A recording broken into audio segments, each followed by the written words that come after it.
It's the best year for automakers since 2008. And since the average car on the road these days is more than 10 years old, there may be a lot of pent-up demand. Joining us from Washington is the CEO of the biggest car retailer in the country, AutoNation's Mike Jackson. Mike, welcome to In Business.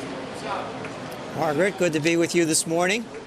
Thanks for making time. I mean, how quickly is that pent-up demand going to be realized in retailers like yours?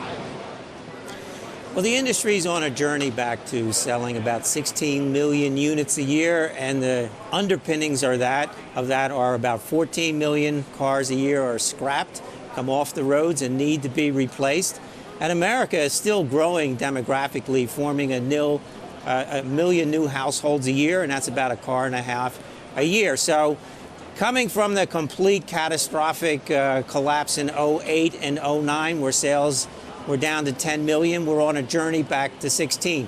But I think it's a gradual recovery. I don't think it's a surge back by any means.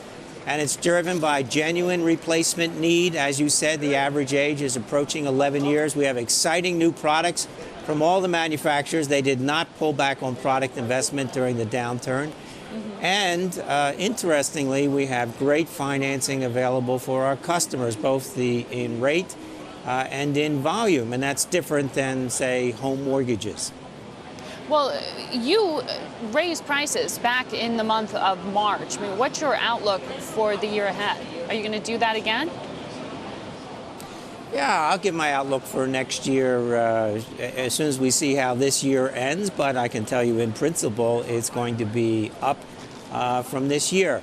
This year is a little bit unusual in that we started out with an outlook of around 13 million, and then we had this unprecedented earthquake in Japan, which was both a human tragedy and a disaster for the supply chain to manufacture automobiles. So we had a 6-month detour with supply constraints, particularly on the Japanese, which is now almost over. The supply is significantly improving, and I expect a strong close to the year. We just announced our November results. We were up 21%, having retailed 18,600 new vehicles. The flagship was our premium luxury business, up 35%, led by Mercedes-Benz, up 50%. But the domestics, the resurgence and the renaissance of the domestics continues to be very strong, up 30%. And the Japanese, for the first time since May, were also up 10%.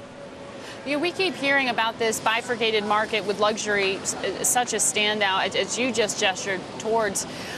December is usually a good time of year for Mercedes. I mean, who's going to win the luxury market share this Christmas?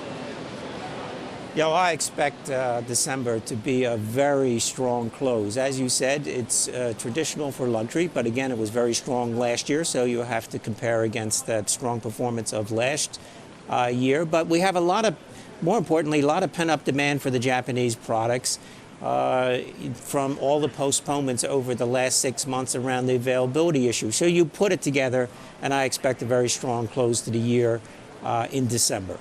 So are you back to pre-tsunami shipments from some of those Japanese automakers?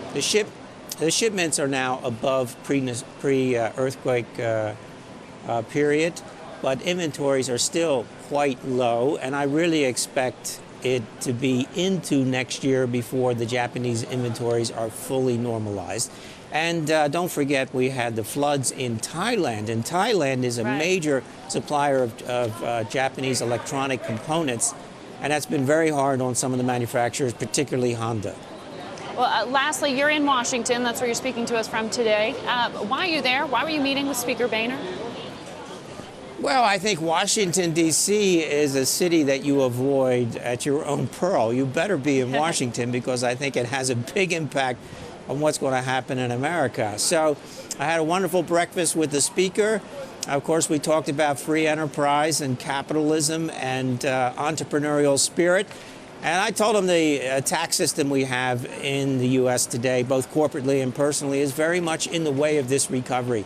And our only hope for America is growth if we want to get everybody back to work. And we need major tax reform, both corporately and personally, where you sweep away the complexity, become competitively global, still have a progressive system, but something far simpler than what we have today. Mike Jackson, thanks for making time for us.